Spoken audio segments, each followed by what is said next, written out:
Shalom Vracha, Shavua Tov. Avec l'aide de Hachem, nous allons immédiatement commencer notre petit shiur pour donner ce qu'on étudie, partager avec tout le monde, nos amis.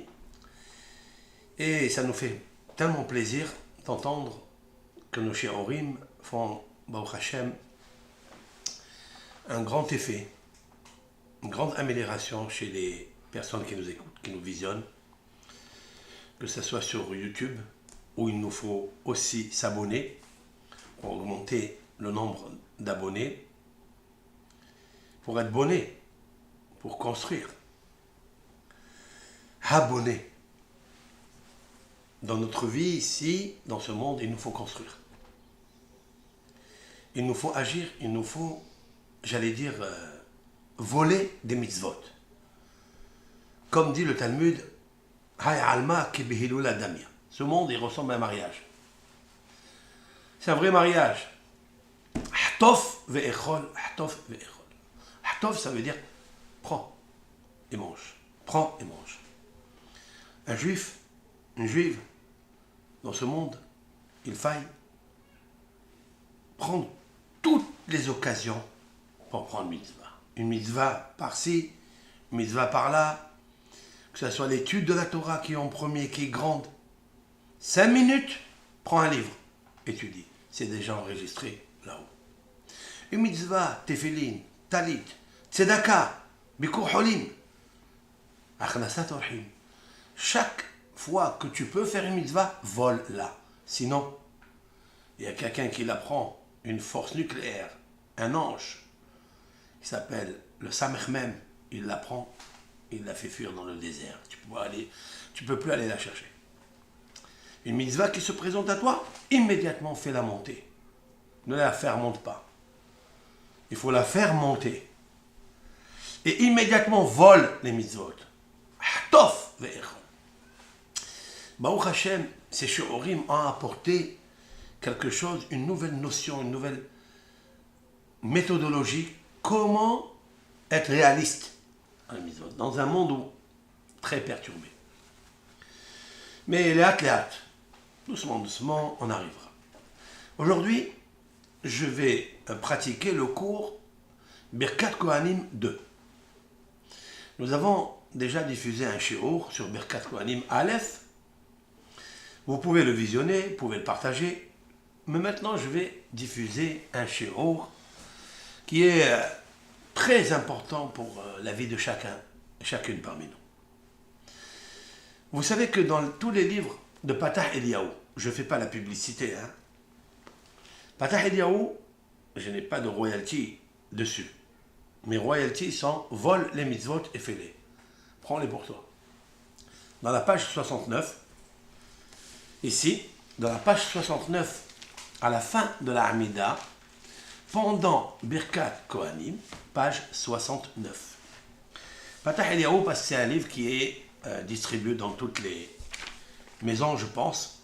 C'est le livre le plus classique, le plus facile, très bien fait. Et là, au moment où le Kohen est en train de pratiquer la Birkat Kohanim, qui est une bracha tellement grandiose, et je vais expliquer aujourd'hui le vrai secret qu'il y a à l'intérieur.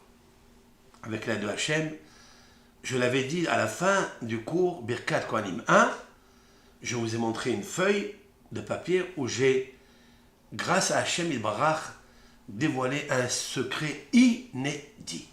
Merci Hachem de m'avoir ouvert les yeux pour ce hidouche-là. J'ai questionné plusieurs rabbanim que je connais et de grande taille.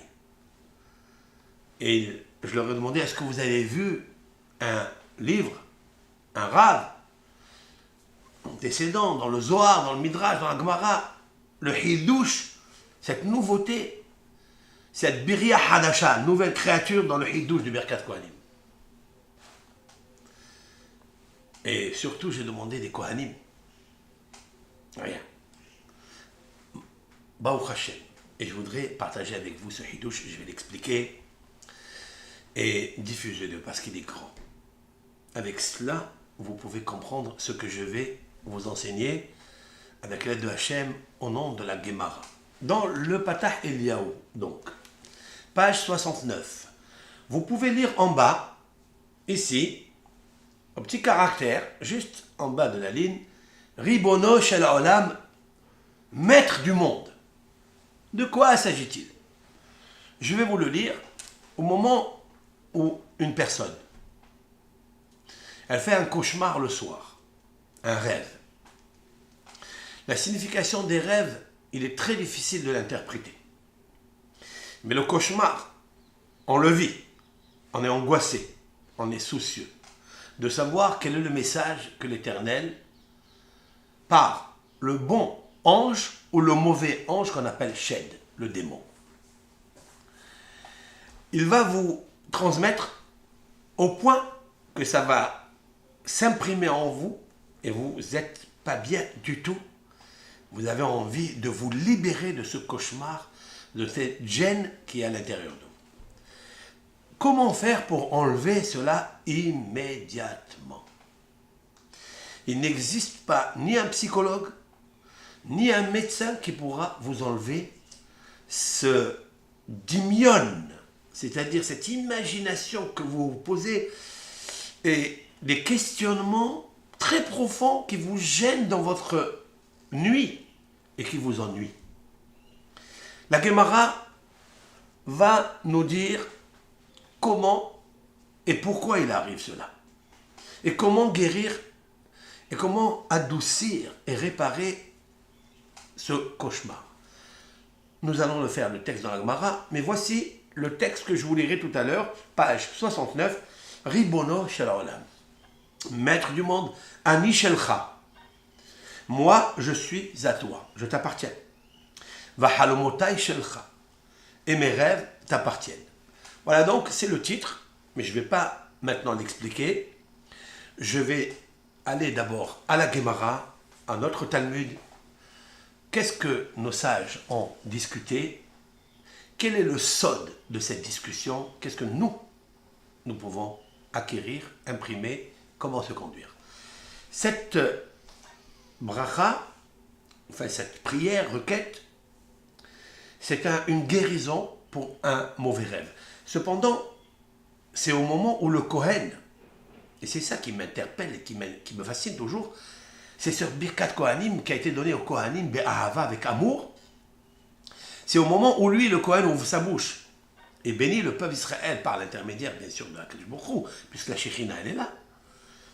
Au moment où il cite la Birkat Kohanim, la personne qui a fait le cauchemar, elle doit lire ce passage-là et immédiatement, on dirait une pierre lourde qui se libère de lui, qui se jette bim solotiam kol hatotam.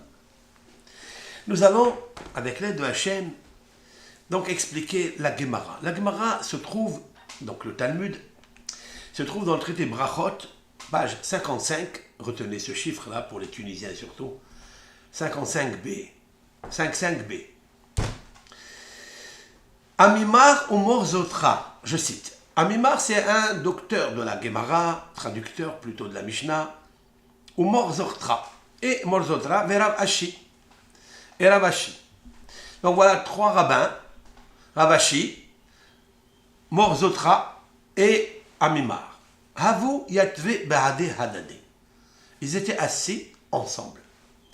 Amré, lorsque trois rabbins se trouvent ensemble, de quoi ils discutent? De la Torah. Alors bon, bien sûr, il y a beaucoup de sujets d'étude de la Torah. Ils pourraient étudier de Maaseh Merkava, c'est-à-dire qu'est-ce qui se passe là-haut dans le ciel, comment est la structure séphirotique. Ils étaient capables de le faire. Ils pouvaient étudier la Mishnah. Non, ils ne se sont pas intéressés à ça.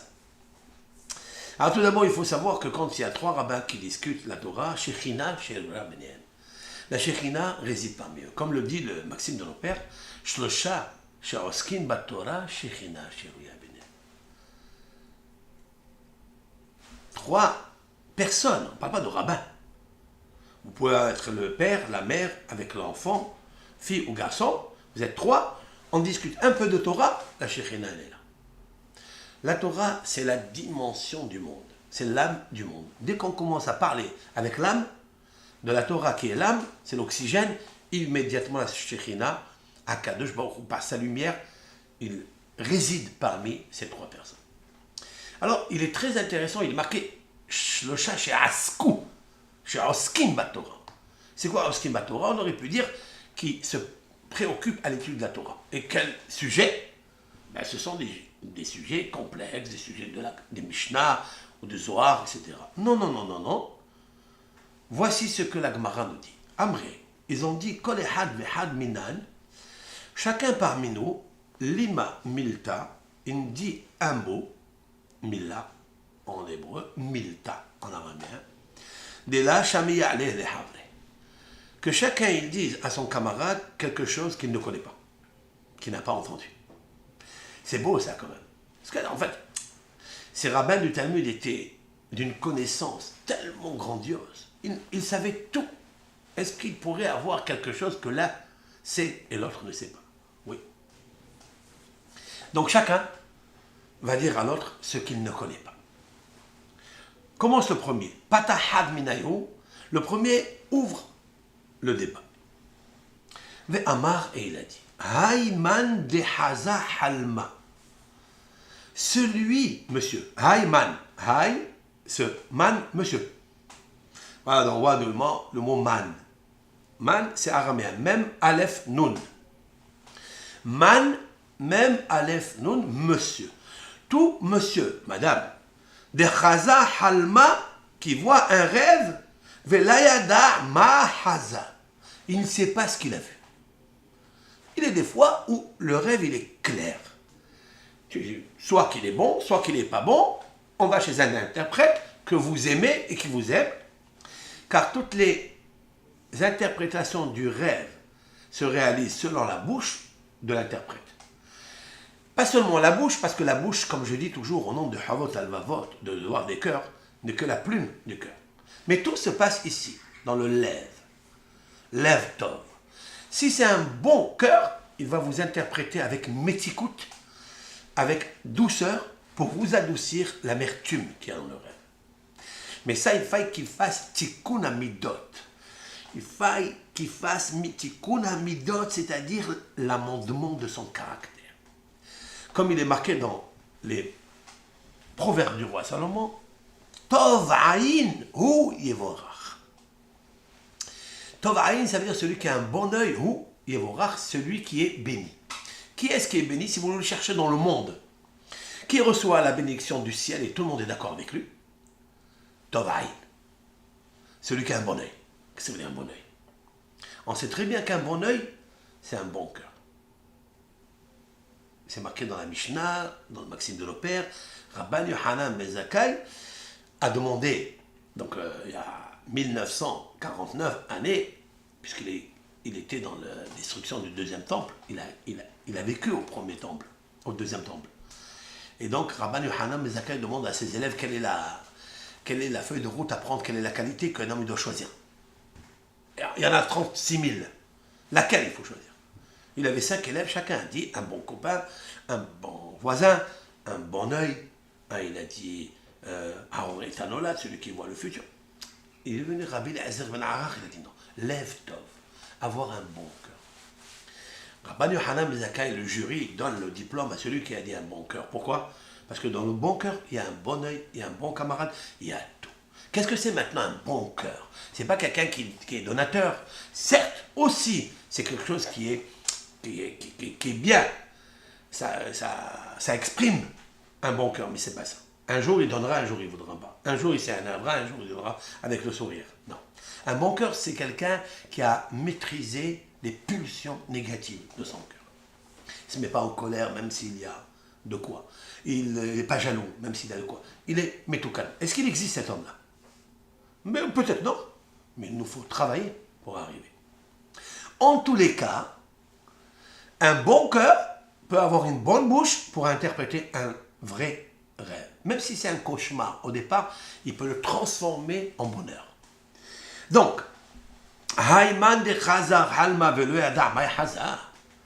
Celui, et il nous arrive de rêver pour une personne, comme disent les scientifiques de la mémoire, une personne qui a vécu, qui a 50 années d'un bout de sa vie jusqu'à 50 ans, il fait au moins 10% de rêve. C'est-à-dire, il a au moins 5 années dans ses sommeils, il rêve. Mais il ne le sait pas, des fois il le sait, des fois il ne sait pas ce que c'est, etc. Et la Gemara s'intéresse, puisque c'est ainsi que nous sommes obligés d'y aller dormir tous les soirs. Pourquoi ces rêves? Qui nous les amène? Qui a pensé? Alors, Hayman de Haza, donc s'il voit un rêve, mais il ne sait pas ce qu'il a vu. Likoum. Il doit se lever, Kame Kahane. Il doit se lever devant les Kohanim, Be'idna dépasser Yadayo, au moment où ils étendent leurs mains. Au moment où ils étendent leurs mains, c'est quoi? Birkat Kohanim. Velimahachi. Et ils diront ainsi, Ribono Shel Olam. Alors maintenant, vous pouvez regarder avec moi le Ribono Shel Olam. Je vais le regarder moi directement dans la Gemara. Ani Shelcha. Moi, Hachem, je t'appartiens. Va halomotai Shelcha. Et mes rêves t'appartiennent. Stop. Je vais interpréter ça. Mes rêves t'appartiennent? Mais pourquoi? Si on demande aux scientifiques, si on demande à Freud et à tous les hachamim, les génies qui ont existé, juifs, pas juifs, il y en a des centaines de milliers de savants de toutes les communautés. Si on leur demande, il y a plusieurs catégories. Ils te diront que les rêves, ils viennent à cause de la nourriture. Ça dépend ce que tu manges. Si on mange quelque chose qui appartient à l'élément fondamental feu, nous allons faire dans un rêve le feu. Nous allons rêver des choses énergétiques. Feu. Si vous avez mangé quelque chose qui est léger comme l'air, on va rêver qu'on est en train de s'envoler. Oui. Il faut expliquer cela. Si des fois dans le rêve on est très lourd, quelqu'un il est en train de courir derrière nous, ce qui nous arrive beaucoup, on n'arrive pas à courir comme si on avait des chaussures en marbre et un costume en zinc. On n'arrive pas à courir. C'est quoi ça? Et ça fait une peur terrible dans l'homme. Ça vient de la nourriture. Mais cette nourriture-là, ajouteront certains, et même des scientifiques kabbalistes, ils disent que elle dépend du dimion. Qu'est-ce que ton mental? Est-ce que ton mental, ton subconscient, ton conscient, est-ce qu'il est solide? Est-ce qu'il est intelligent? Est-ce qu'il est clair? Ou bien il est fourbe? Ou bien il est anesthésié par la piqûre du serpent, d'après les kabbalistes. Parce que tout ce qui est dimion, tout ce qui est médamé, koha médamé, l'imagination, on rentre dans des paramètres incontrôlables. Mais ce n'est pas toi. C'est ton dimion qui végète, qui véhicule, qui s'emporte, qui s'envole, qui transmet des messages l'un à l'autre, et on ne comprend pas toutes les connexions qui nous arrivent. D'où vient cela? Ça vient de la piqûre du serpent qu'il a intromis dans Adam et Hava. Et depuis, tout ce que tu manges, s'il y a du fer dedans, il va s'associer à un élément du dimion, d'accord? S'il y a du feu, il va s'associer à un élément fort nucléaire du dimion, c'est-à-dire de l'imaginaire, il va imaginer plusieurs choses, et des fois, c'est rien du tout. Alors, les vrais rêves, ils viennent d'un ange. Les mauvais rêves, ils viennent d'un shed, la Gemara dit. Un shed, c'est un démon. Qui est ce shed? C'est qui ce shed? On a affaire avec un shed, un démon, c'est-à-dire quoi? Ça veut dire que toutes les personnes qui rêvent dans le monde, c'est le même démon qui s'occupe d'eux. Le mot démon, c'est dimion. Le shed, le plus grand démon qui existe en nous, il n'y a personne qui peut me le démentir, c'est le dimion. C'est le vrai démon de l'homme. Toute la souffrance d'une personne, c'est parce que son esprit n'est pas clair, n'est pas intelligent. Donc il est bafoué, fourbe, troublé par le dimion. Pourquoi le dimion? c'est justement la première intelligence, le premier aperçu qui est pétri avec des idées qui viennent là, d'ici, c'est-à-dire du subconscient, qui n'est pas endormi, qui travaille toute la journée. Et le soir, lorsque vous avez fini tous vos courses, tous vos travaux, quand vous dormez, il se réveille. Et c'est lui le maître dans la nuit. Et c'est lui qui vous amène, il vous transporte dans des mondes inconnus, mais qui sont des mondes vides d'espoir, vides de bonheur. Et c'est ce qu'on ressent des fois, quand on a ce cauchemar, on se dit, mais qui suis-je? Mais comment je n'arrive pas à maîtriser ce cauchemar? Mais ce cauchemar-là, il vient du Dimion. Le Dimion, c'est le Shed. Et ce Shed-là, ce démon, c'est lui qui te crée la démence, c'est lui qui te crée tous ces troubles, tous ces problèmes. Comment faire pour l'enlever? Alors il dit, le Rav, le premier, leur dit, vous ne connaissez pas ça, hein? Je vais vous l'apprendre. Il va au moment où les Kohanim, ils lèvent leurs mains, ils étendent leurs mains et ils bénissent le peuple d'Israël. Et dans cette Birkat Kohanim, a priori, il y a de quoi aussi guérir le rêve. Alors que dans Birkat Kohanim, quand on interprète par rapport aux Midrashim que nous connaissons, et Rashi et tous les autres, il n'y a pas marqué l'interprétation des rêves. C'est vrai ou pas? Il n'y a rien marqué. Et bien, que Hachem il te bénisse, Bemamon, qu'il prospère ton argent, tes moyens, qu'il te les garde, qu'il soit pour toi favoritisme, il ne se met pas en colère après toi, qu'il t'éclaire dans ta maison, qu'il te donne de la grâce. Il n'y a aucunement la traçabilité du rêve. C'est vrai? Il n'y a pas. Ça peut être une forme de quoi? Il y a marqué Refoua, il y a marqué guérison. Il n'y a pas marqué. Il y a marqué que Hachem, il te bénisse et qu'il te protège. Il n'y a rien marqué de tout ça.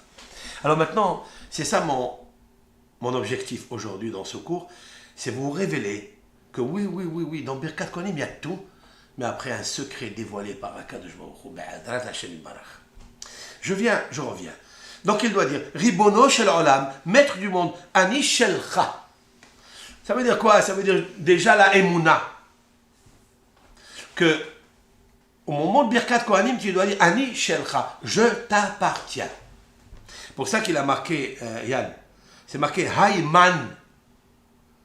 C'est quoi Man? Monsieur. Man, ça s'écrit même Aleph Nun. Amen. Amen, c'est la numérique de Amen. C'est les mêmes lettres qui composent le mot Amen. Alors je dirais en jeu de mots, quel est le vrai Man dans ce monde? C'est celui qui a Amen. C'est celui qui a la Emouna. Parce que sans la Emouna, hein, c'est pas seulement la nuit que tu peux avoir des cauchemars. C'est même dans le jour que tu vis dans le cauchemar. Hayman, celui qui n'a pas la Emouna, alors il vit dans le cauchemar. Il va voir des choses qu'il ne sait pas pourquoi. Quelle est l'interprétation? Il devra avoir Man. Même Aleph Nun. C'est pour ça qu'il a commencé. Ce Rav là, en tous les cas, il n'a pas dit le nom de ce Rav qui interprète ça. Il n'a pas dit Kol Ish, Kol Isha, Kol Adam. Non, Hayman. Hayman, ça veut dire celui qui a la Emouna. On peut interpréter ses rêves. Ani Shelcha, Bahal Motai Shelcha. Même les rêves, ils t'appartiennent.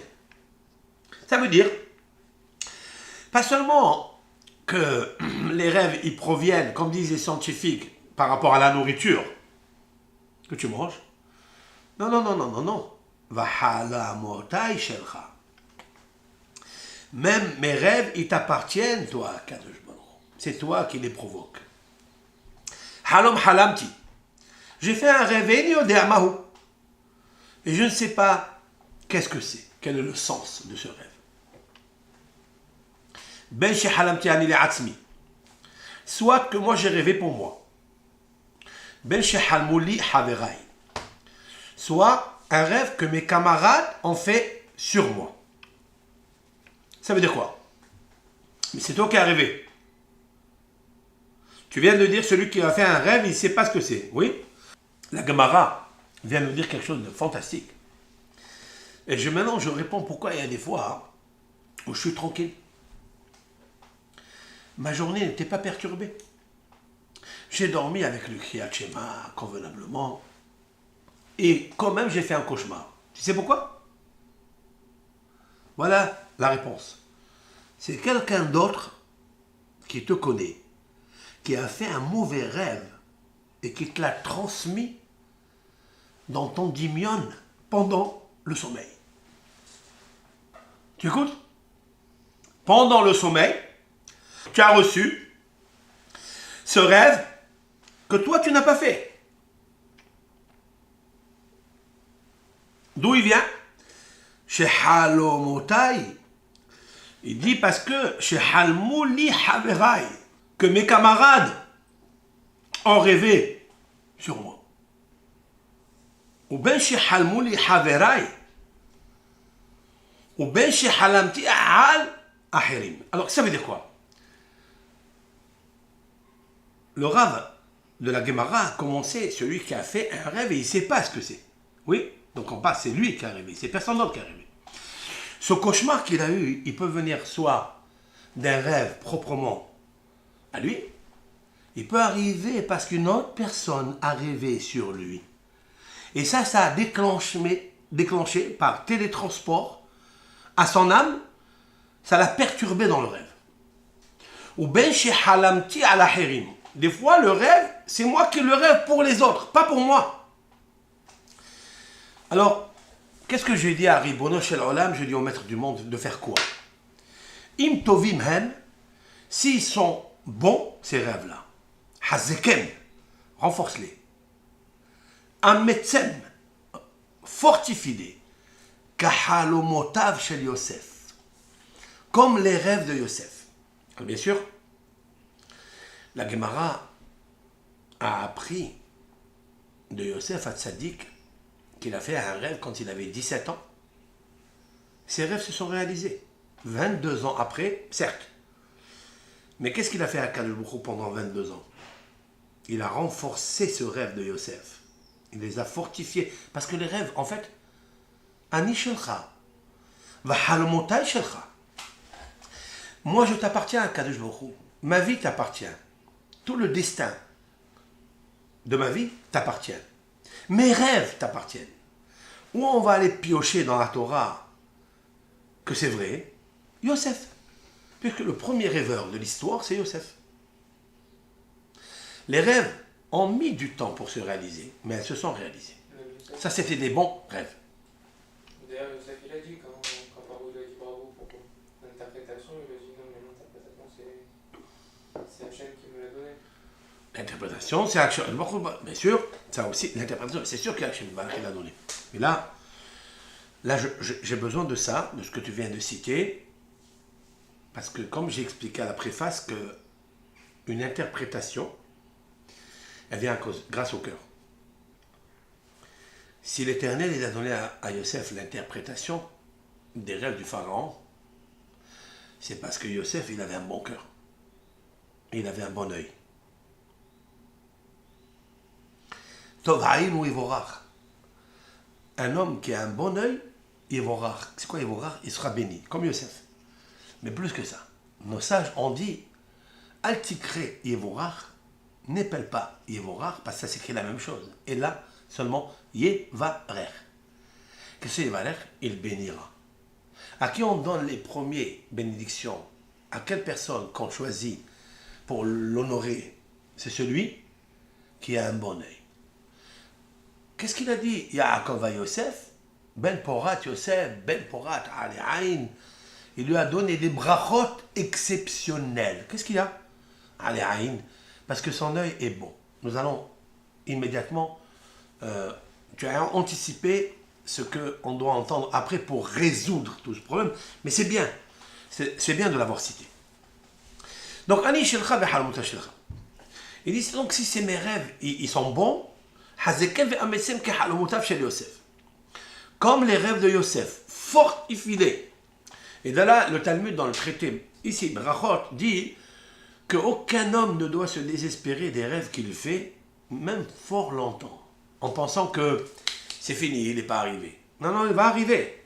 Mais c'est à toi de le renforcer par la Emouna. Maintenant, maintenant, s'il est bon, on fait comme ceux de Yosef. Mais s'ils ont besoin d'une thérapie, parce qu'ils sont mauvais, parce que dans le rêve, il y a une maladie qui est en train de se déclarer dans le monde et elle va arriver. Rappeen, guéris-les à Kadosh Baruch Hu, Keme Mara Alede Moshe Rabbeinu. Alors, guéris-les comme les eaux amères que Moshe Rabbeinu a guéri, en fait, il a adouci par sa prière. C'est vrai? Ça veut dire qu'il y a des rêves amers. Et tout ce qui est amer, c'est une maladie. Parce que le malade est toujours amer. Comment adoucir son rêve? Alors, on dit là, pendant Birkat Kohanim, s'il te plaît, à Kadosh Baruch Hu, guéris le rêve, autrement dit, adoucis-le, parce que je ne suis pas bien, je suis amer. Je sens qu'il y a quelque chose qui va m'arriver. S'il te plaît, à Kadosh Baruch Hu, grâce au Kohanim, et grâce à Moshe Rabbeinu, alors guéris ce rêve-là. Adoucis-le. Ou bien, on va citer une autre personnalité, cette fois-ci c'est une femme, qui est Myriam. Comme Myriam, la prophétesse, Mitzara'ata, de sa lèpre. Ça veut dire quoi? Qu'il ait des fois des rêves qui atteignent le corps. Ça n'est pas seulement une amertume nishmatique, neshama. Des fois, le nefesh, il est agouma. Le nefesh, il est amer, il est triste. Il est obsédé par quelque chose qu'il ne comprend pas. Après le rêve, alors on demande qu'il soit guéri comme les eaux amères que Moshe a guéri. Maintenant, Myriam, Mitzra'ata, Myriam, elle était lépreuse. Et toi, à Kadosh Baruch Hu, tu as guéri de la lèpre. Ça veut dire, des fois, c'est physique. Ça veut dire, il y a une maladie qui se déclare dans le corps.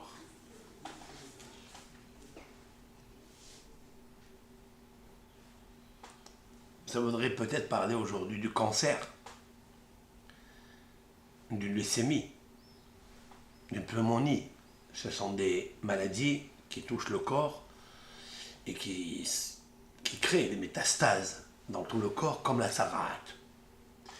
La tsara'at, c'est la lèpre, elle n'existe plus aujourd'hui, mais elle existe sous d'autres formes, parce qu'il n'y a rien qui a été annulé. L'Éternel n'a pas abandonné la lèpre, elle existe dans d'autres maladies, dans d'autres formes. Et si tu vois dans ton rêve que ton corps était atteint de taches, comme les taches de la tsara'at, et là tu es Myriam, tu es Marim. Marim, ça veut dire Myriam, c'est les mêmes lettres. Alors demande à Akelmouchou de te guérir comme Myriam. Ou Hizkiya Meholio. Hizkiya Amelech, le roi Hizkiya, était malade et qu'il devait mourir. Et Akadosh Baruch Hu a envoyé Shaya, un Navi, et grâce à cela, il a accepté sur lui de se marier et il l'a guéri de sa maladie.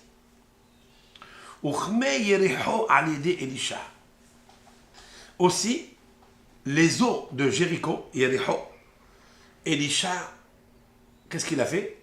Il les a guéris. Ça veut dire, à quel sujet ça? Naaman.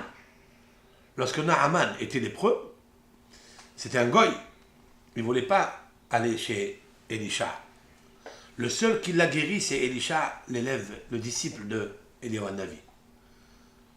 Et l'intendant, le général de Naaman, il lui a dit, mais qu'est-ce que tu perds? Il a dit, mais qu'est-ce que j'ai à voir, moi, avec un barbu? Qu'est-ce qu'il va me faire, cet homme-là? J'ai consulté tous les médecins. Ils m'ont créé, tous les pharmaciens m'ont créé des, comment on dit, posologie, comment on dit ça? Hein? Des médicaments pour guérir, mais rien. Va chez Elisha et lui dit, il va chez Elisha et lui dit, le jour où tu vas te tremper 7 fois dans le Jourdain, ouais, tu vas te réveiller et tu vas devenir comme un nourrisson. Ta peau, elle perdra toutes les maladies. Il a fait ça et il a guéri. Sa peau est devenue comme un bébé. peau douce. Il a dit, merci le Dieu d'Israël et d'Elisha. Mais qu'est-ce qu'il avait? Pourquoi le Jourdain, c'est lui qui l'a créé? Le Jourdain, c'est lui qui l'a créé? On voit de là que dans le Jourdain, dans le Yarden, Yaredden. Yarden, c'est quoi? Yored din. Il fait descendre, il fait enlever le din, le jugement. Mais il n'y a que Elisha qui connaissait le degré. Et pourquoi dans le Jourdain il y avait ça? Parce que dans le Jourdain, Yahushua, il a fait traverser le peuple d'Israël pour rentrer en Eretz Israël. Et lorsque le peuple d'Israël, 600 000, sont passés dans le Jourdain, ben ils ont déposé là-bas une force nucléaire pour guérir les lépreux.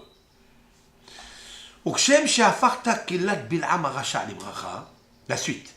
Et de la même façon que tu as renversé la malédiction de Balaam, prophète des nations, le méchant, l'impie, l'Ibracha, tu l'as transformé en bénédiction, car ainsi, ou quel, hafor kol halomotai alay letova, et toi, Hachem, ainsi, renverse tous mes rêves qui sont venus sur moi, renverse-les, les tova, pour le bien. Umsayem beade kohanim, et le lecteur, le rêveur, il devra terminer lorsque le Kohen va dire le mot Shalom. Lorsqu'il dira le mot Shalom, il va, d'accord, il va guérir la chose. Ça m'est arrivé plusieurs fois que j'ai fait des mauvais rêves, et ça tout le monde. Et immédiatement, en connaissance de cause de cette Gemara, et grâce à ce livre-là, elle est ici, hein? Qui est-ce qui a posté ça ici dans les livres? Ça fait combien d'années que cette Gemara est postée ici?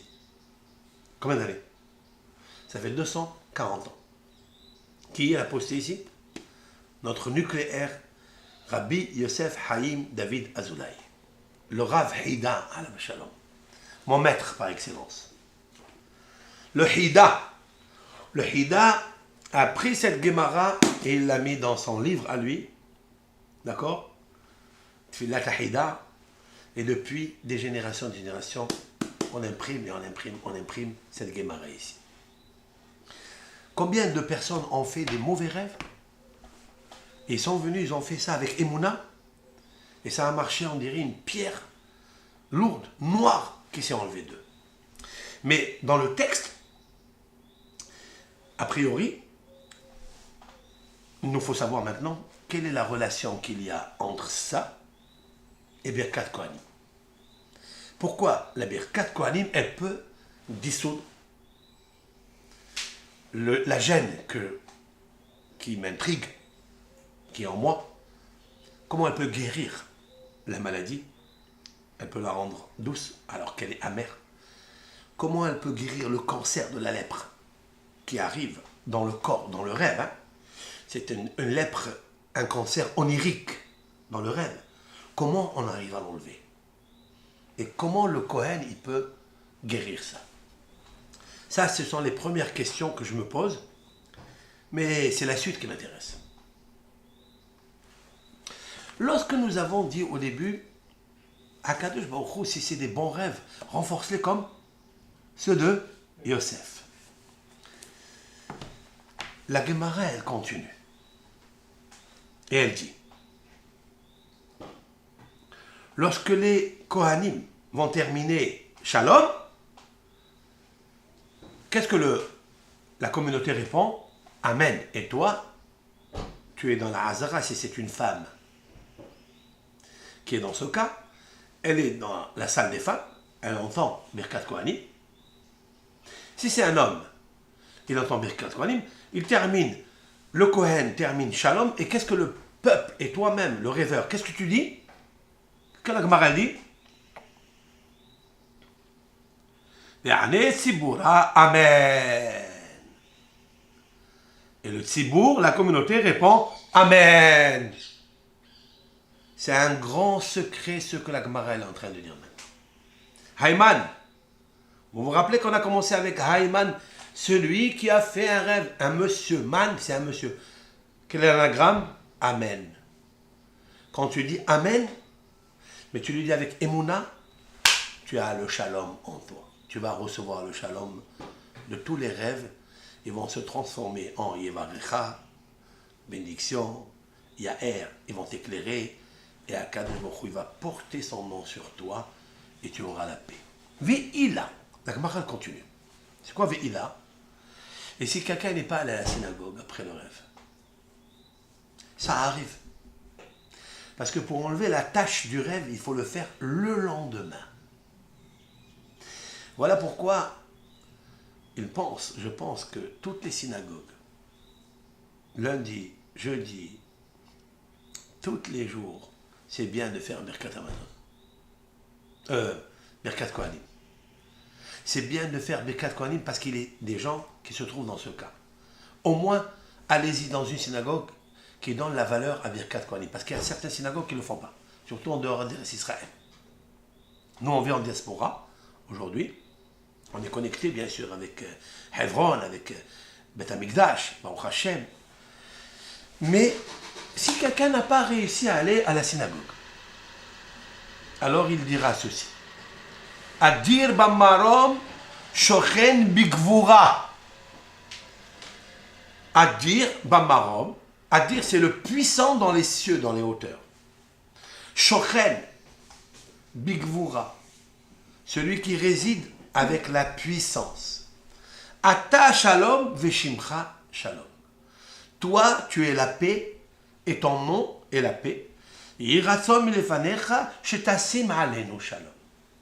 Que la volonté soit devant toi, que tu poses sur nous la paix. Voilà ce que le premier a dit. Donc, si on va à la choule, on peut guérir le halom avec la Birkat Kohanim et le Ribono Shel Olam. Mais si quelqu'un n'est pas allé, il devra dire, toi, à quel coup tu es puissant, tu résides dans la puissance, ton nom est la paix, toi c'est la paix, fais en sorte de mettre sur nous la paix. Le premier a fini. Le deuxième va commencer. Patah Iddar Ve'amar. Le deuxième rabbin, il va dire des choses que personne ne sait. Hayman de'aïl le matta. Toute personne qui rentre dans la ville, c'est quelqu'un qui a du commerce à l'extérieur de la ville. Ça arrive. On sait par exemple, telle et telle personne a une affaire en Chine, il a une affaire en Portugal, il a une affaire je ne sais où. D'accord? Et on le sait qu'il réussit dans ses affaires. Et lui, il le sait que tout le monde le sait. Maintenant, il rentre en ville. Il rentre dans la ville, il arrive du voyage, il a peur qu'on lui fait Aïn Hara. Il a peur qu'on lui fasse le mauvais œil. Qu'est-ce qu'il devra faire? Hayman, de'aïl le matta. Toute personne qui rentre dans la ville, vedahil me'ina pisha. Et il a peur du mauvais œil. L'Inkot, suivez avec moi. D'ailleurs, c'est une ségoula que nous avons envoyée tout au début des cours. Vous pouvez la visionner sur YouTube, sur Facebook. Cette ségoula contre la Aïn Hara. Mais là, je vais apporter un supplément très puissant avec l'aide de Hachem. Pour nous éclaircir tout ce que nous avons dit il y a longtemps, là, il va se renouveler d'une manière très concise, circonscrite et belle. Qu'est-ce qu'il devra faire cet homme-là? Linkot. Zakfa dida diimina. Il prend le pouce de la main droite bida dismala et le rentrer dans la main gauche. Vezakfa dida diada dismale bida dimine. Le pouce droit dans les phalanges de la main gauche et le pouce gauche dans les phalanges de la main droite. Vilimahachi, il dira ainsi. Anna, ploni bar ploni. Moi, fils, moi, monsieur, fils de tel. Il devra citer son nom. Si c'est un garçon, il dira le nom de son garçon et le nom de son père. Si c'est une fille, elle dira son prénom et le nom de son père. Ana, moi. Ploni, bar ploni. Donc il dira son nom. C'est très important de dire son nom. Et le nom de son père. Mizar'a de Yosef Ka'atina. Je descends de la descendance de Yosef, de la Shaltabe Aina Bisha, dont le mauvais œil n'a pas eu emprise en lui. Chez Nehemar, d'où je le sais, il est marqué dans la Bible, Genèse, dans le chapitre 49, lorsque Yaakov, avant de quitter ce monde par Parashat Vayehi, il va donner la bénédiction à tous les Shevatim, et il s'adresse à Yosef avec tendresse, et il lui dit, Ben Porat Yosef, Ben Porat Ale Aïn, c'est-à-dire, Ben Porat, Ben, fils, Porat, fructifiant, Yosef. Yosef est un fils fructifiant. Porat. Le mot porat ici, ça veut dire péri. C'est comme le fruit qui se fructifie. D'accord? Dans un fruit, il sort d'un arbre.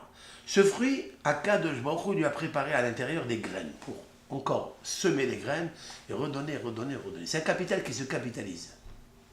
Akadosh Baruch Hu, il a déposé dans chaque aliment la émouna. Yosef est un garçon qui, à l'intérieur de lui, a un capital qui se capitalise. Et comment est-ce possible? Vous savez très bien qu'il y a des gens qui ont des grands capitaux, mais ça a des fois capité. Et ils ont tout perdu. Comment on fait qu'on peut devenir Ben Porat Yosef, un enfant qui fructifie et Yosef qui ajoute? Parce que Aléaïn, parce qu'il est au-dessus de l'œil, dit l'Agma. Al-Tikri Aléaïn, qu'il est au-dessus de l'œil, et là, Oléaïn, ça veut dire que l'Oléaïn, chez En, Satan, chez l'Aïn, Shochev. L'œil n'a pas d'emprise sur lui. Ça veut dire quoi? Il est extrêmement difficile de s'échapper de cet œil-là. L'œil de Moscou. C'est un œil très puissant qui a, comme dit le Talmud, 99,99 personnes meurent à cause du mauvais œil. Ah, c'est clair. Alors il y a dit qu'il ne faut pas croire. Il ne faut pas trop être exigeant. La Gemara dit, man décapite kabdé anadé. Celui qui est exigeant, celui qui a peur, alors ça lui arrive. Alors on dit, c'est pas la peine de faire attention. Et pourtant, la Gemara, au nom de Rav, dit 99% meurent à cause du Ainara. Et Maïmonide l'a tranché dans les verdicts. Haramba. C'est vrai, on ne fait pas attention, ne fait pas attention, mais 99% ils sont morts comme ça. Alors pourquoi? Yosef, l'œil n'a pas d'emprise sur lui. Alors maintenant, fin de citation du Talmud. Ok? Maintenant, il y a quelque chose qui m'interpelle. Vous êtes Yosef, vous? On est Yosef, non? Mais on n'est pas Yosef. Comment le Talmud se permet de dire, moi, fils, moi, tel, fils de tel, je suis de la descendance de Yosef. Tu es de la descendance de Yosef, toi? D'où tu sais que tu es de la descendance de Yosef? Mais Yosef, c'est particulier. Yosef, c'est un grand sadique. Yosef, il avait Ruach HaKodesh. Yosef, c'est l'homme le plus instruit des Shvatim. L'homme qui a gouverné l'Égypte. Ça n'est pas pareil. Qu'est-ce que tu as à voir, toi, avec Yosef? Et pourtant, le Talmud le marque ici. Oui? Quelle est la réponse? Quand je dis je suis de la descendance de Yosef, c'est-à-dire je suis l'élève de Yosef. Anami Zara. C'est quoi Zara? C'est quoi Zara? C'est Zera, descendance. Mais Zera, c'est la graine. Yosef, il a planté une graine qui pousse encore jusqu'à aujourd'hui. C'est quoi? D'avoir un bon œil et un bon cœur. Yosef, Hatzadik, a pardonné les fautes que ses frères ont fait à son égard. Yosef a nourri ses frères. Yosef a tout fait pour faire le kavod à ses frères. Mal compris. Il a été compressé, opprimé, offensé, Mais Yosef a un bon œil. Il voit toujours ses frères avec hauteur. Il les voit avec distinguo. Il les voit avec chaleur. Et il les bénit. Combien de fois Yosef va bénir ses frères? Combien de fois Yosef va pleurer pour ses frères? Parce que son cœur qui est lève tov ne le laissera jamais se venger. Et c'est ça, en fait, la force de Yosef. Qui n'est pas l'élève de Yosef? Nous sommes tous la graine. Mais Zara, on est du zéra, on est de la semence qu'on plante et qui fait pousser. Yosef a planté quelque chose, une grande instruction, une grande méthodologie, une grande feuille de route. C'est d'avoir toujours lève tov, un bon cœur. Le lève tov, c'est celui qui sait pleurer pour ses frères. Même qui lui ont fait du mal. C'est vrai? Ok. Maintenant, si c'est comme ça, alors bien sûr, juste, je voudrais revenir à la question que vous vous posez tous et toutes. Pourquoi? Il y a une question qui se pose. Est-ce que la phrase de dire je suis tel, fils de tel, descendant de Yosef dans le Satan de Ainara n'a pas emprise? C'est ça qui fait que il n'y a plus d'Ainara ou c'est ça? C'est quoi ça? D'abord, essayez de comprendre la relation qu'il y a entre le début, que je viens de vous dire maintenant, et le deuxième Mahamar, la deuxième Torah. La première Torah, c'est quoi? Quelqu'un qui fait un mauvais rêve. Ouais, il devra aller vite chez les Kohanim le lendemain pour guérir le rêve. Qu'est-ce que font les Kohanim? Ça, ils font les Kohanim, oui. On parle toujours de ça, des doigts. Il y a ici 14 phalanges. Ici, il y a 14 phalanges. Il y a ici 28 phalanges. Koah, la force. Qu'est-ce que le Kohen il fait? Vous savez qu'est-ce qu'il fait le Kohen? Le pouce de la main droite, il le surlève, un petit peu surélève, hein? Sur le pouce de la main gauche. Nous voyons qu'il y a un grand secret dans le pouce de la main droite qui doit être toujours en rapport supérieur, parce que la main droite c'est Hesed, c'est la bonté, c'est la noblesse, et la main gauche c'est la faiblesse, c'est la rigueur. Il faille toujours avoir la supériorité de la main droite, c'est-à-dire la bonté par rapport à la main gauche. Alors tu donneras un coup de pouce. Et c'est là que le Kohen il commence à bénir. Pourquoi? Parce que le Kohen, c'est le Hesed. Le Kohen, c'est l'amour. Oui. Et grâce à l'amour du Kohen, parce qu'il a un bon œil, parce qu'il a un bon cœur, qui va te guérir ta maladie que toi tu vois dans le rêve, avec tes yeux. Qu'est-ce qu'un rêve? Un rêve, c'est les yeux qui voient. Le corps est inanimé. Ce n'est pas les bras qui voient. Ce n'est pas le corps qui voit, c'est le cœur qui voit. Et le cœur transmet à l'œil. Vous savez comment il s'appelle le chapitre des rêves dans le Talmud? Comment s'appelle-t-il le chapitre que nos sages ont attitré dans le Talmud, Perek HaRoé, le chapitre de celui qui voit. On parle de l'œil. Celui qui voit, c'est celui qui voit. Ce sont des visions oniriques dans le rêve. Alors lorsque le corps n'existe plus, tu dors, tu ne sais pas où tu es. C'est ton œil qui voit. Mais l'œil, comme je viens de le dire, il est là. Parce que dans le cœur, il y a des yeux. Il y a des yeux positifs, il y a des yeux négatifs. Si tu arranges ton cœur, alors tu ne vois pas des mauvais rêves. Si tu arranges ton cœur, tu vois que des bons cœurs, que des bons rêves. Qui est-ce qui a arrangé son cœur? Yosef. Il a vu que des bons rêves qui se sont réalisés. Alors toi, tu as vu un mauvais rêve parce que tu as un mauvais cœur. Réfléchis à ce que tu as fait dans la journée. N'est-ce pas une jalousie? N'est-ce pas une mauvaise parole? N'est-ce pas une critique? N'est-ce pas tu t'es insurgé sur l'un? N'est-ce pas tu as manqué de respect à ton maître, à ton mari, à ta femme, à tes enfants, les enfants? Est-ce que tu n'as pas reçu un choc dans ton cœur qui te fait que tu parles mal, tu t'insurges, tu t'énerves? Regarde ça. Maintenant, toi, tu as fait un mauvais rêve. Alors, qu'est-ce qu'il faut faire? Il faut citer Yosef. Éternel, je t'appartiens. Ça veut dire quoi?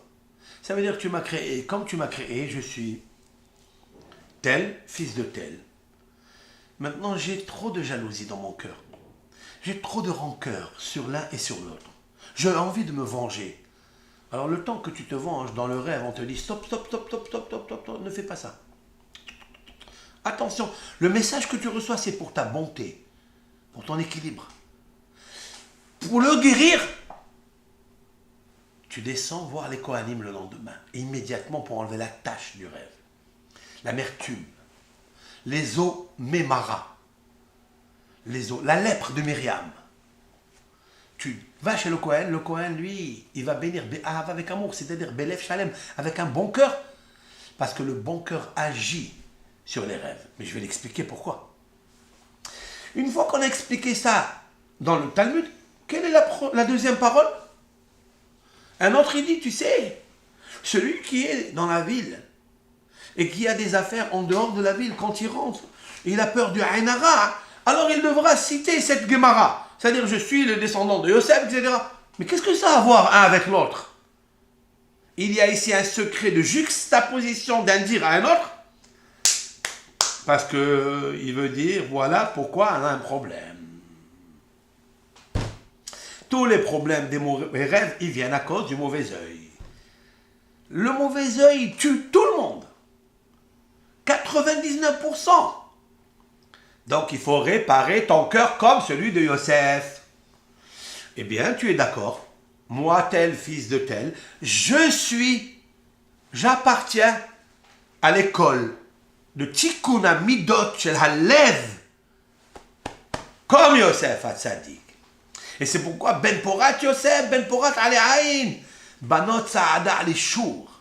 Ça veut dire que Yaakov, il a compris que Yosef, c'est vraiment celui qui doit recevoir Birchot Shadaim Varaham. Toutes les bénédictions du ciel, de la terre, du lait des seins de sa mère, c'est Yosef qui doit les recevoir. Ok? Maintenant, nous allons ajouter une autre explication. Pourquoi, quand je prends le pouce de la main droite, je le rentre dans les phalanges de la main gauche, et celui du gauche, le pouce du gauche, dans les phalanges de la main droite, pourquoi je le fais ça? Une des Tikkun Midot, il me semble, et je l'ai dit dans cette vidéo, mais comme c'est un cours complet, on est obligé de le compléter parce qu'il y a des gens qui viennent de s'inscrire pour nos cours. Donc ils sont en cours de se brancher au courant. Et venez en courant avec l'aide de Hachem, écoutez ce shiur là. Vous savez, une des fautes de l'homme, c'est quoi? Kohi ve'otzem yadi asali et ahayilazé. Quel est l'homme que quand il a réussi, qui s'enorgueillit pas? Un homme, il cherche à montrer à tout le monde d'une façon notoire qu'il a réussi. Je ne parle pas seulement des richesses matérielles. Je parle des richesses spirituelles. Quelqu'un qui est connu, qu'est-ce qu'il veut, cet homme-là? Qu'est-ce qui lui manque dans ce monde? Il peut être sadique, hassid, tout ce que tu veux. Il lui manque quoi? Il lui manque la reconnaissance. Que les gens lui disent bravo, lui.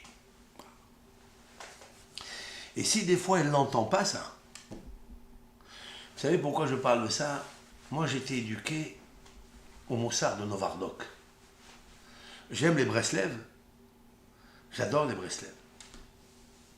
Je suis fasciné des Lubavitch, de Admour Ba'alat Tanya, de Rabbi de Lubavitch, de Rabbi Tzhak Mibarditchov, de Rav Zusha, de Anne Poli, du Baal Shem Tov. Je suis émerveillé du Rav Nachman, de Rabbi Nathan. Je suis émerveillé de lui. Je bois, je mange sa Torah. Mais mon éducation à moi, en tant que jeune, j'étais éduqué dans le Moussar du Sava de Novardok. Le Sava de Novardok, c'est Madrigat Adam, c'était un livre. Le Madrigat Adam, Rabbi Yosef Horowitz, le rave de mon maître qui m'a marié. Je parlais de Rabbeinu Gershon Livman. Donne-moi cette photo-là. Je vais vous montrer le rave qui m'a marié. C'est bien de le voir, de le connaître. Lui. Et il y a des Parisiens qui l'ont connu énormément. Celui-ci. Ce rave-là, Rav Gershon Livman.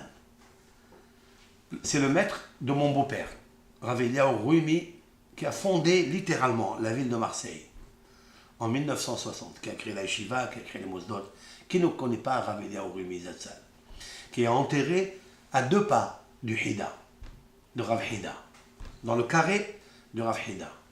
Son maître, c'est celui-là, ce Rav. Il a vécu la Shoah, il a vécu les pogroms de la Shoah.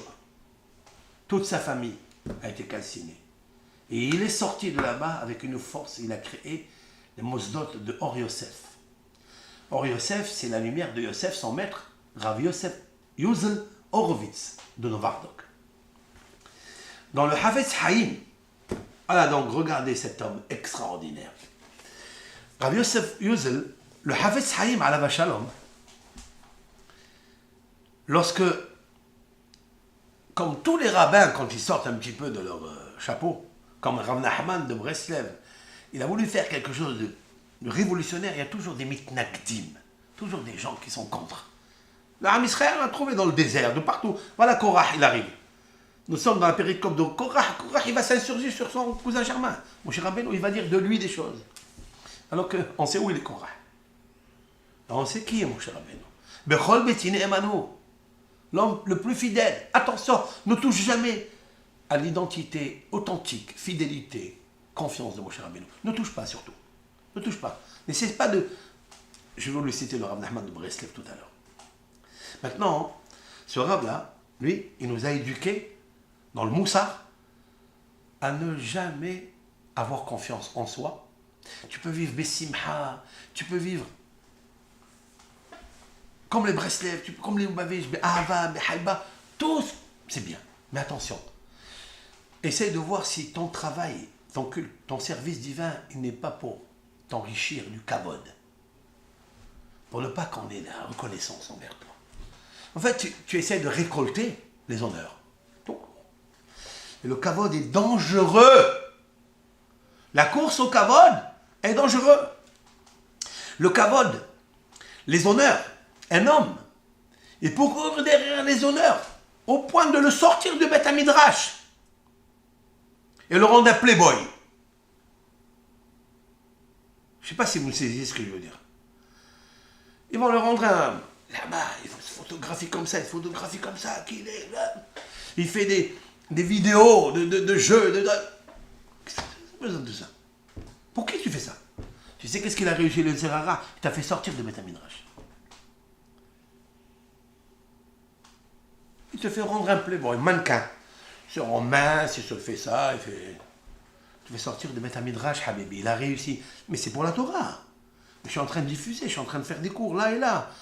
Mais qui tu es à l'intérieur? Ça, c'est notre travail. Fais attention, etc. Parce qu'un jour, tu veux être le playboy, mais un jour, le play, il s'en va. Parce que ça lui plaît pas à lui. Et tu restes un boy. Tu restes quelqu'un qui dit « J'attends encore, allez, ça ne me suffit pas, j'ai reçu beaucoup de kavod, mais maintenant, j'en ai plus. Allez, je vais faire des choses grandioses, que tout le monde sait. Aniwa Meler. » Mais quand il s'agit de Hanava, quand il s'agit de modestie, et d'être humble, et de supporter la modestie, parce qu'il faut la supporter, la modestie. Ça ne suffit pas d'être chafel dans ton coin. Mais quand quelqu'un te pique, quelqu'un qui t'a manqué de respect, comment tu es? Comment tu t'es insurgé de le faire honte devant tout le monde? Tu ne l'as pas vu. Tu lui as demandé pardon. Toi qui penses que tu es, ça fait attention. Il y a des professeurs qui ne regardent que leur tête. Donne un peu à parler aux autres. Fais un petit peu monter. Pourquoi tu te fais monter quoi, toi? Pourquoi? Ça, c'est le travail de Novardok. Novardok, ils sont partis chercher où est l'intérêt, qu'est-ce que tu cherches dans ta vie? T'as compris? D'où on l'a appris ça? De Moshe Rabbeinu. Il fait descendre la Torah. Les malachim, ils disent, mais qu'est-ce que tu fais à Kalbochou? Il dit, Moshe Rabbeinu, j'ai confiance en lui. Mais ils lui ont dit, mais tu lui as donné à écrire la Torah ce qu'il veut. Toute cette Torah que nous avons, 304 805 lettres, avec 53 ou 54 péricopes, c'est Moshe Rabbeinu qui a écrit mot à mot. Comme l'Éternel lui a dit, Ktov et Adevarim Haele. Écrit, non, pas Ktov, Ktov Lecha. Écrit pour toi. Pour toi, les malachim, les anges, ils ont dit à Kadosh Baruch Hu, tu laisses Moshe écrire ce qu'il veut. Lecha, il n'est pas marqué Ktov et Adevarim. Écris ce que je te dis. Non, Ktov Lecha, ce que tu veux. Les malachim, ils s'assurent, j'ai dit, mais Moshe Rabbeinu, c'est un homme. Un jour, il dira au peuple d'Israël, c'est moi qui ai écrit la Torah. C'est moi qui vous ai sorti d'Égypte. C'est moi qui ai fait les miracles. Il peut le dire. Il lui a dit à Kadosh Baruch Hu, Malachim, non, Moshe Rabbeinu, vous pensez de lui ça? Jamais. Écoutez ce qu'il ajoute le Midrash, quelque chose de très fort. Jamais il fera une chose pareille. Et s'il le fait, je suis d'accord avec lui. Et s'il le fait, je suis d'accord avec lui. Bechol betin emanu. Il connaît tout. En fait, la retranscription veut connaître Akadosh Baruch Hu dans toutes ses formes. Prends Moshe Rabbeinu comme guide. Ne cherche pas un autre commercial. D'accord? Qu'est-ce que nous a appris Moshe Rabbeinu? Anav Meod. C'est quoi Anav Meod? Shafel Vesavlan. C'est quoi Shafel Vesavlan? Shafel, c'est humble. Il est toujours rabaissé comme ça. Vesavlan, et il est patient. Mais qu'est-ce que ça veut dire? C'est pareil. Si tu es humble, c'est que tu es patient. Si tu es patient, tu es humble. Non. Explique Rabbi Roham Levovitz. Mashgiach de Mir, un des doyens de la Shiva de Mir, qui a laissé des livres lumineux de Moussar. Il a dit, il est des fois où on est humble, et des fois on est patient. Mais est-ce qu'on peut supporter l'humilité? Des fois on craque. Ça marche, ça marche, ça marche, après on explose. Ça y est, il a toujours raison lui. Toujours je vais me rabaisser de lui. Il est venu, Moshe Rabbeinu, il a dit non. Tu dois supporter l'humilité. Tu ne dois jamais craquer. Ouais, c'est une qualité ça. Mais la Torah nous le poste dans la Torah. Oui? Dans l'écriture sainte. Elle est là. Pourquoi faire? Pour que tu deviennes comme toi. Peut-être pas en grand format, mais en petit format. En miniature, tu dois être comme lui. Il y a des gens qui disent qu'est-ce que ça veut dire? Ma force et la puissance de mes mains qui m'ont arrivé à cet héroïsme. Quoi. Ouais, je suis arrivé à ça. Il ne le dit pas, mais il le fait. Il le montre devant tout le monde. Qu'est-ce qu'il veut? Qu'est-ce qu'il cherche? Quand ils lui disent Hazard, tu es grand, tu es bien. Notre Rav, lui, il a étudié avec le Novardok, le Sava de Novardok. Il a dit, non, fais attention, fais attention. Tivrah mina kavod. Sauve-toi du kavod. Fais attention à toi. Parce que le kavod, c'est un poison qui te tue, ta neshama. Il peut te faire sortir du Beth Midrash et te rendre un mannequin. Zama, tu fais des cours. D'accord? Il dit, maintenant, ça, c'est les bains, oui. Ouais. Il y a 14 phalanges ici, 14 phalanges ici, oui. On va prendre celle du pouce, on va la garder ici, on va la cacher. Et celle-là du pouce ici, la première phalange du pouce, on va la cacher. Si je prends 28, je supprime 2. C'est-à-dire, je prends le koach, la force, qui m'appartient, Zama, et j'enlève 2. 2 phalanges. Qu'est-ce qui me reste? 26. 26, c'est le nom de quel mot? Ana mizar'a de Yosef Katina. Moi, je viens de Yosef. Parce que Yosef, il a gardé toujours le nom de Dieu devant lui. Il n'a jamais dit, moi, je suis devenu vice-roi, maintenant je vais vous punir comme il faut. Il n'a jamais dit ça à ses frères. Il s'est annulé devant eux. Et il a même pleuré pour te montrer la sensibilité dans son bon cœur. Il a un cœur mitoukan, mais midot. Il n'avait pas l'anguia ici. Il n'avait pas les intérêts de fierté. Je vais leur montrer ce que je vaux. Je vais leur montrer qui suis-je. Jamais il a fait ça. Alors, tu n'as qu'à prendre le pouce. Tu n'as qu'à me mettre là et annuler. Il te restera ici 13 phalanges. Et ici 13 phalanges, puisque celle-ci, elle est cachée. Celle-là, elle est cachée. Et donc, il reste 13 et 13. Ahava, Ahava, Ahava, Ehad. 13, 13, Ahava, amour, Ehad. Pour Dieu, 26. 26, c'est Yosef. Et en fait, Yosef, c'est la valeur numérique 156. 156, j'enlève 130, qui veut dire Aïn. Aïn, Yud, Nun, Aïn, c'est 70. Yud, c'est 10, ça fait 80. Nun, 50, 80 et 50, ça fait 130. De Yosef, j'enlève 130, 156, moins 130, il me reste 26. 26, c'est le nom d'Akadosh Baruch Hu. Maintenant, tu peux comprendre la juxtaposition dans le texte. Pourquoi les rêves, on peut les enlever avec le chiffre 26 de Birkat Kohanim. Yivarechecha Adonai. Ok? Maintenant, je vais vous dire quelque chose de vrai. Le hidouche. Pour embellir tout ça, je vais vous dire le hidouche extraordinaire. Si vous avez, je vais vous le marquer comme ça, je vous l'enverrai dans les commentaires.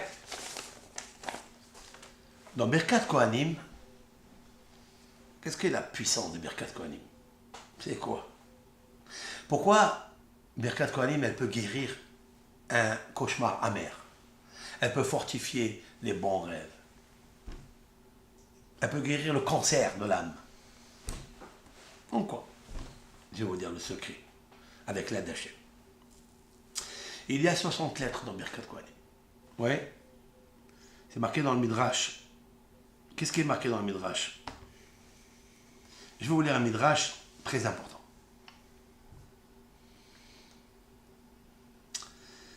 Hine mitato shel Shlomo, shishim giborim, saviv la mi giborei Israël. Je vais vous lire un Midrash très important. Au sujet de Birkat Kohanim, Ko tevarechu, ainsi vous bénirez. Il y a un Shir Hashirim, un Midrash Shir Hashirim très important. Je le cite. Hine mitato shel Shlomo, voici le lit de Shlomo Amelech.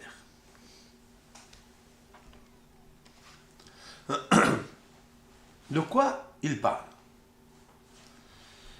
Rabbi Shimon ben Yochai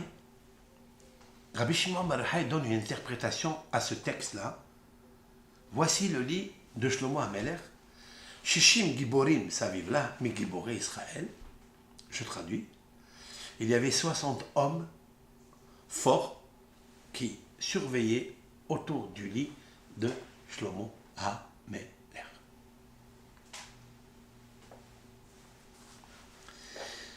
שהיו 60 גיבורים סובבים מיטתו בלילה. Rabbi Shimon bar Yochai dit, il y avait 60 hommes forts, sovevim, entourés, mitato, le lit, balaïla, la nuit. Vehen hayu mi giborei Israël. Et ils étaient les plus forts des bénis Israël à l'époque du roi Shlomo. Kulam, tous, ahouze herev, ils tenaient une épée, melumedi milhama, connaissant dans, ce sont des guerriers. Lama haya oseken. Pourquoi Shlomo Amelech il faisait ainsi? La nuit avant de dormir, il appelait les 60 hommes guerriers de son armée et ils entouraient le lit. Rabbi Shimon bar Yochai dit, pourquoi Shlomo Amelech il faisait ça? Et ma question à moi est, pourquoi nous on ne fait pas ça? On n'en a pas peut-être, non? Nous, on dort tranquille. La nuit, comme on se couche, on se lève. Shlomo Ameler, il connaît la valeur de la nuit. Il connaît la valeur du rêve. Mipahad alelot. À cause de la peur de la nuit. Sheaya mittiare minaruhot. Il avait peur des esprits. Shelo yazikuhu. Pour ne pas qu'il endommage. Amar Rabbi Shimon ben Yochai, de là il Rabbi Shimon ben Yochai, un grand yesod psychologique. Une guérison, une thérapie psychologique que tout le monde a. La source de tous les problèmes ici. Rabbi Shimon ben Yochai va le dévoiler maintenant. Ad shelo yecheta Adam, avant qu'un homme faute, notnimlo ema veira. Avant que toute personne jeune, elle fait une faute, en public ou en cachette, surtout Pegimat Aberit,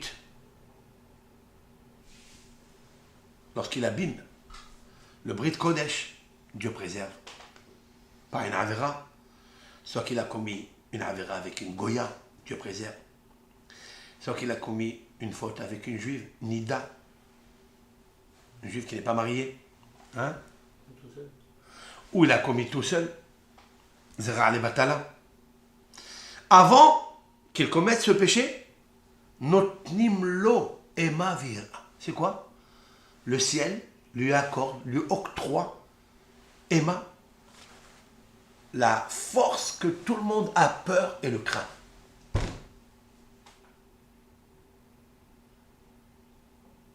On lui donne une aura, on lui donne une force autour de lui, que les gens qui le voient, ils le respectent. Ils ne parlent pas devant lui, avant qu'il faute. Il y a des niveaux sur ça. Le niveau de Moshe Rabbeinu, il est grand. Quand il est descendu du Har Sinaï, pas seulement qu'il n'a pas fauté, mais il a fait descendre la Torah qui répare les fautes. La Torah qui embellit la Neshama. Ils ont eu peur de s'approcher de lui. Tellement il avait la aura, tellement la emavira. La vénération. Un homme est vénéré s'il ne faute pas, il dit Rabbi Shimon bar Yochai. Mishehu hoté. Mais dès lors qu'il fait une faute, notnim alav emavira. Le ciel, il imprime en lui, il injecte en lui la peur et la phobie et la folie.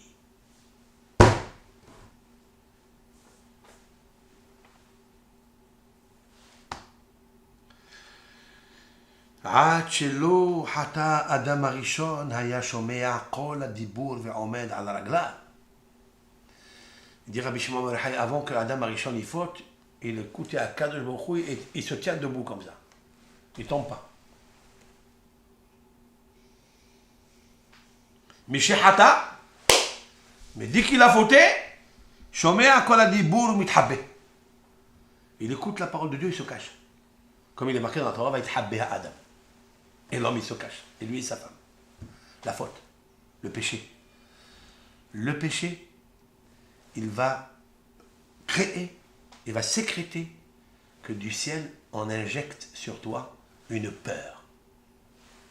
Lorsqu'on a peur de la nuit, lorsqu'on a peur tout court, et je ne sais pas pourquoi, sache que tu t'es accroché, tu es devenu camarade au shed. Alors le shed, c'est le dimion. Et le dimion crée en toi la mort fine, psychologique. C'est une fine mort psychologique. Tu as besoin de morphine maintenant. La morphine, c'est la Torah. Shlomo HaMelech a besoin de Shishim Giborim Mipahad Balelot. Parce qu'il a peur des rouhot qui peuvent s'imprimer en lui et lui faire peur. Oui, toi, Shlomo HaMelech, grand, aussi grand que toi. Il dit Rabbi Shimon bar Yochai. Pour ne pas que ces infections, ces insectes nucléaires, spirituelles, négatives, empoisonneuses, rentre en lui et dérange son étude de la Torah la nuit dans le rêve. Le pahad balelot, des mauvais rêves. Il faut shishim giborim saviv. Ça c'est vrai. Maintenant, Rabbi Shimon bar Yochai va nous dire autre chose. Vous savez qu'est-ce que c'est des shishim giborim? Toi, tu n'as pas shishim giborim, oui? Moi, j'ai pas shishim giborim. Comment je vais mettre ici 60 personnes qui me surveillent? Et c'est quoi en fait? Tout le monde y tient une épée. Mais pahad balelot pour la peur de la nuit. La Gemara nous dit, lorsque quelqu'un il fait un mauvais rêve, pahad balelot, il a le problème du cauchemar, parce qu'il a fait une faute. Et cette faute-là, elle va sécréter le dimion, et le dimion c'est le shed. Et le shed va venir transmettre par télétransport, lui, son rêve à lui, ou un rêve que l'autre il a pensé sur lui, ou bien lui qui a pensé sur les autres. Tout ça, c'est le shed qui le crée. Comment tuer tous ces mauvais esprits qui nous arrivent? Shishim Giborim, ça vive là. 60 lettres de Birkat Kohanim. Avec ça, tu tiens une épée, tu interprètes le rêve bien, tu as l'amour, tu as la bracha. La langue est comparée à l'épée aussi. Aussi, la Gemara elle dit que la langue est comparée à l'épée. Mais la langue, cette fois-ci, oui, mais la langue, cette fois-ci, ça c'est la langue du Kohen Agadol. J'ai besoin d'une langue douce pour adoucir mon amertume. Et la langue douce, elle est dite par amour, par le Kohen, Be'ahava, avec amour. Maintenant, si cette Gemara, elle est vraie, et que tout le monde la connaît peut-être, écoutez ce que le petit Menahem Beros va vous dire. Comment elle sait la Gemara tout ça? Est-ce que vraiment dans Birkat Kohanim, il y a tout ce secret? Est-ce que dans les 60 lettres, il y a ce secret? Je vais vous dire que oui. Comment? Alors, on va faire un peu de gymnastique d'esprit avec l'aide de Hachem, mais je vous enverrai le prototype de mon schéma avec toutes les écritures, les lettres qui existent dans Birkat Kohanim et les qui ont été supprimées. Alors vous savez très bien, chers amis, qu'il y a 22 lettres dans l'alphabet hébraïque. Alors je vais les citer. Aleph, Bet, Gimel, Dalet. Je vous ai envoyé un tableau une fois. Je vais l'envoyer. Aleph, Bet, Gimel, Dalet, Hevav, Zayin, Het, Tet, Yud, Chaf, Lamed, Mem, Nun, Samech, Ayin, Fe, Sadi, Kouf, Resh, Tav. Voici, j'ai cité 22 lettres. Avec l'aide de Hachem, Akadosh Baruch Hu m'a dit, regarde dans Birkat Kohanim, est-ce qu'il y a dans les 60 lettres toutes les lettres de l'alphabet? Et je me suis aperçu que non. Il y en a 9 lettres qui ont disparu. Ils n'y sont pas du tout. C'est rare, hein? C'est rare que dans 3 versets de la Torah, il n'y a pas au moins la majorité. Ça veut dire au moins, des fois c'est les 22. Des fois il y a une qui disparaît. Il y a plusieurs textes par exemple. Et je fais exprès de citer ce psaume que je vais vous dire. Le psaume 91. Yoshev Beseter Elyon. Beseter Jadait Lonan Omal Hashem Mahsi. Regardez-le. Le 91. Là-bas, dans ce psaume, il n'y a pas la lettre Zayin. Une lettre, il n'y a pas. Mais toutes les lettres, 21 lettres, sont composées dans ce psaume. De quoi il parle ce psaume? N'aie pas peur des flèches de la nuit, des poisons du jour. N'aie pas peur, je suis avec toi. Je suis ton pavillon. C'est une forme de Birkat Kohanim que David Amelech il a créé. C'est pas la Birkat Kohanim que Moshe Rabbeinu a écrit, mais David Amelech s'est inspiré de Birkat Kohanim pour dire un cantique Shel Pegaim. Dans le Talmud, il est appelé le cantique pour annihiler, récuser les plaies, les malheurs, les cancers physiques et psychologiques. La lettre Zayin disparaît. Pourquoi? Zayin, c'est l'épée. Il n'y a pas d'épée de l'ange de la mort qui touche à cette personne qui fait ce psaume. 91.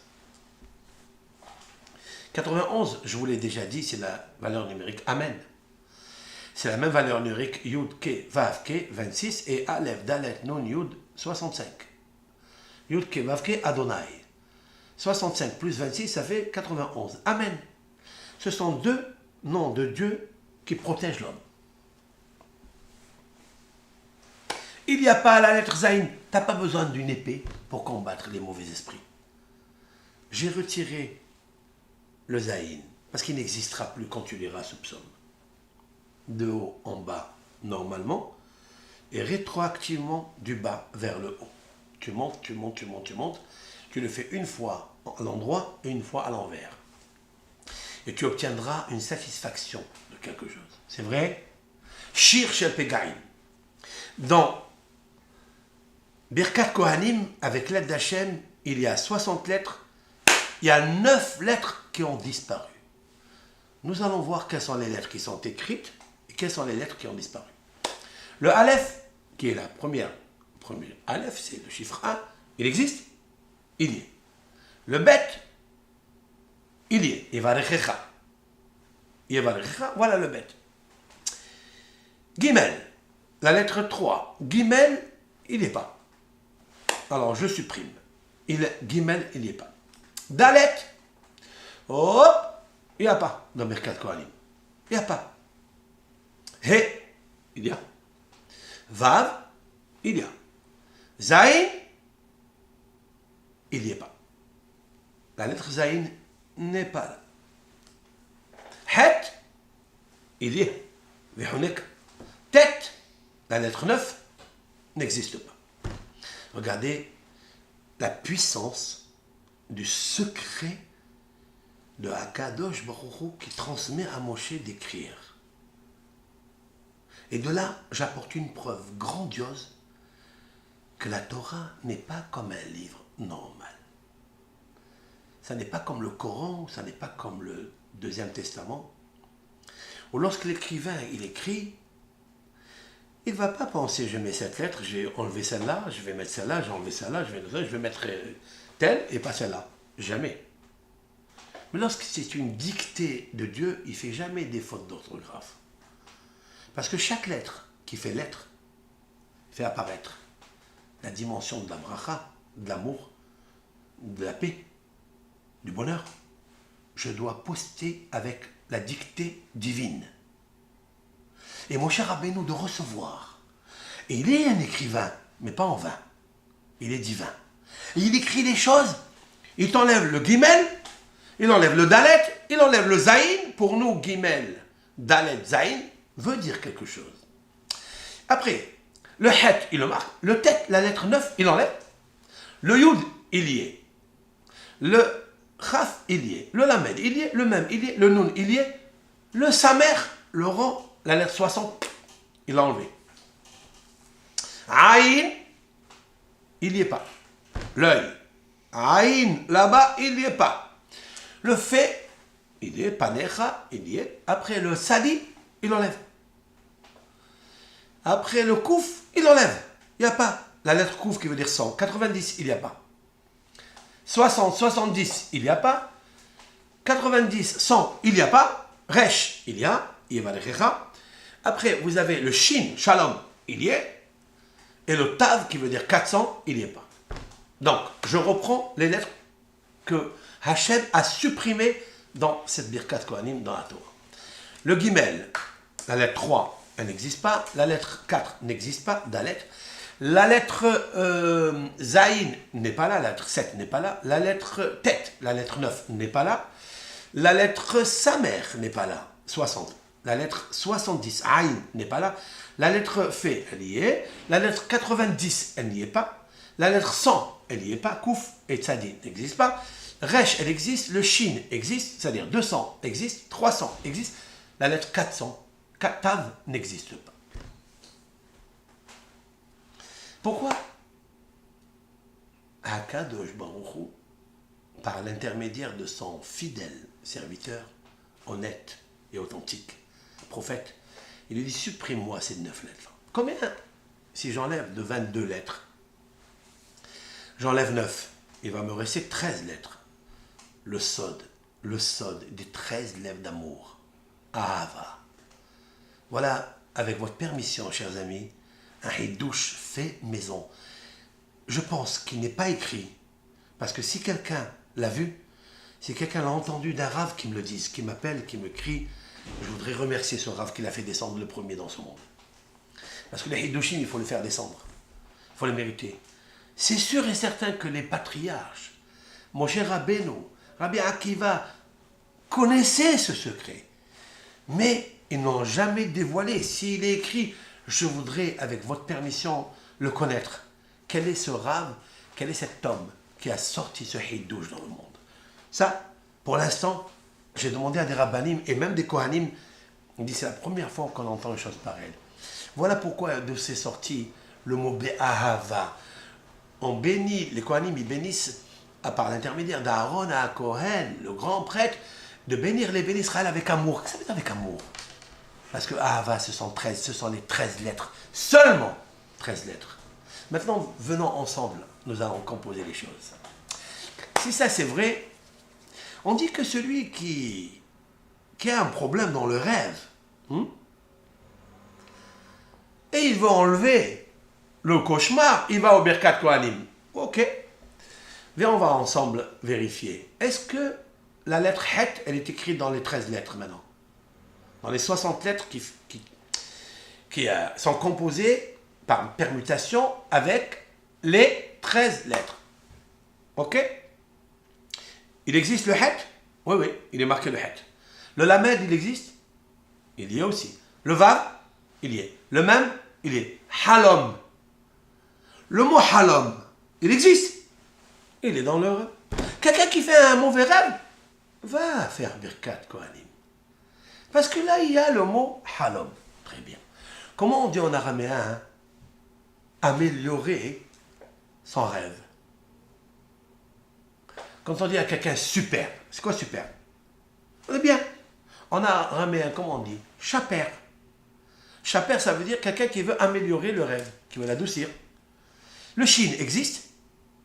Il existe. Le fait, il existe? Il existe. Le resh, il existe? Il existe. Super. Chaper. Moshe Shapir, camarade. Shapir, ça veut dire c'est bien. Tu améliores. C'est doux. Quand tu dis quelqu'un c'est bon, Shipour, ça veut dire que tu t'es amélioré. Tu veux améliorer ton rêve? Halom. Les lettres Halom existent. Les lettres Shin, Shalom, il existe. P, Panecha, il existe. Resh, Yevarecha. Resh, Chaper. Voilà un hidouche pas cher. Écoute rien. On dit que Shlomo Melech, il avait 60 lettres avec une épée. Avec quoi il tue les mauvais esprits. C'est vrai? Très bien. Comment on appelle l'épée en hébreu? Herev. Herev. Herev, c'est l'épée. Ok. Ils tiennent tous des giborim, ils tiennent une épée. Ils tiennent une épée? Oui, oui. Visitons les 60 lettres qui sont écrites par les 13 lettres. Il y a le Het? Oui. Le Resh? Oui. Le Bet? Oui. Herev. Il est là. L'amour, tu veux de l'amour? Est-ce qu'il y a le Aleph? Il y a le He, il y a le Bet, il y a le He, il y a Ahava. Il est là. Qu'est-ce que tu veux? Bracha, bénédiction. Le Bet, il existe? Oui. Le Resh aussi, le Chaf aussi, le He aussi. Bracha. Il y a tout ce que tu veux. Il est là. Bien sûr que Birkat Kohanim, c'est puissant. Qu'est-ce que tu cherches? Voilà, voilà. Fais Birkat Kohanim. Le Aïn existe, le Aïn? Il n'est pas là, le Aïn. Voilà pourquoi la Gemara a dit, si quelqu'un fait un mauvais rêve, il va à Birkat Kohanim. Et l'autre, le rabbin, il a juxtaposé un autre Mahamar, une autre Torah, il lui dit, écoute, celui qui a des affaires, ça veut dire, il a la bracha, il peut être contaminé par le mauvais œil, qu'est-ce qu'il fait? Je appartiens à Yosef. Ouais? Qu'est-ce qu'il a, Yosef? Le Aïn Hara, il n'a pas d'emprise. C'est vrai. La lettre Aïn, elle a disparu de Birkat Kohanim. Elle n'y est pas. Voilà comme quoi Birkat Kohanim, elle peut nous préserver et nous protéger du Aïn, parce qu'il n'est pas là. J'allais jeter quelque chose de grand. Même du guet. Si quelqu'un fait Birkat Kohanim convenablement, il ne divorcera jamais. Parce que le Gimel n'est pas là, et le Tet n'est pas là. La lettre 3 et la lettre 9, Gimel et Tet. Get. Le Get n'est pas là. Qu'est-ce qu'il n'y a pas? Vous savez qu'est-ce qu'il n'y a pas ici? Je vais vous dire. Sha'atnes Gatz. Il n'y a pas les forces du Satan, la puissance des lettres du Satan. Vous pouvez remarquer, et ce que je vais vous dire maintenant, avec chers amis, nous allons nous éduquer, même que des fois on oublie. Le vendredi soir, avant de faire le kiddush, ou après, il y a qui le font après, le papa, il bénit la table, il bénit la femme, il bénit les enfants avec Birkat Kohanim. C'est une institution fort longtemps instaurée. Lorsqu'on fait un Brit Mila, immédiatement on appelle les Kohanim. Y a-t-il les Kohanim en gros? Jamais en détail. Le plus de Kohanim, Birkat Kohanim. Magnifique. Après un mariage, après la Houpa, on appelle les Kohanim, on dit Birkat Kohanim. Pourquoi ça? Pourquoi le peuple serait tellement attaché à ça? Avec le secret que nous venons de dévoiler. Merci Dieu. Merci Hachem. On comprend tout. Il y a tout dedans. Et il n'y a pas des choses qui provoqueraient le malaise dans une maison. Le guimel et le tête, il n'existe pas. Le guet. Il n'existe pas le satan dedans. Le aïn n'existe pas. Gatz. Vous savez ce que c'est Gatz, guimel et le tzadi? Le guimel n'existe pas, le tzadi n'existe pas. Vous savez ce que c'est? Je vais vous dire qu'est-ce que c'est. Si vous prenez votre mezouza qui est sur la porte, linteau et poteau de la maison, vous la prenez, vous l'ouvrez. Vous allez attentivement contempler chaque mot de la mezouza. Le premier, c'est quoi? Shema. Ouais? Shema Israël, Hachem Elokeinu, Hachem Echad. Shema. Il y a un shin, il y a un mem et il y a un aïn. Vous allez remarquer qu'à la tête du shin, il y a 3 couronnes. Le aïn, il y a 3 couronnes. Israël, le shin, 3 couronnes. Les autres, aucune. Aucune lettre. Après, vous allez chez Israël Hachem, Elokeinu Hachem Echad. Il n'y a pas. Vous allez remarquer, il y a 7 lettres, qui comportent 3 couronnes dessus. Je vais vous les dire. Lesquelles? Sha'atnez Gatz. Sha'atnez. Vous savez ce que c'est le lin et la laine? Ensemble, c'est interdit. Il y a donc 7 lettres, Shin, Aïn, Tet, Nun, Zaï. On met 3 couronnes. Gatz, Gimel, on met 3 couronnes. Tzadi, le tzadi final, et tzadik normal, qui est écrit au début et à la fin, au milieu d'une lettre, 3 couronnes. Nous, on les appelle les couronnes. Mais vous savez comment on les a appelés le Shulchan Aruch, Rabbi Yosef Karo? Rabbi Yosef Karo, dans le Siman Lamed Bet, qui traite de l'écriture des Mezuzot et du Sefer Torah. Il dit, nous posons sur le Shin, le Aïn, le Zaïn, les lettres que je viens de vous citer, 3 couronnes. Ça n'est pas des couronnes. Ce sont des épées. Ce sont des clous que l'on met sur la tête de ces lettres-là. Pourquoi? Parce que ce sont des lettres négatives. Elles ont une lettre, une résonance positive, mais lorsqu'elles s'associent ensemble, elles sont négatives. Et donc il a dit Sha'atnez Gaz, Satan Az Gatz. C'est les lettres Satan Az Gatz. Gatz, vous savez ce que c'est Gatz? C'est quoi Gatz? C'est le feu.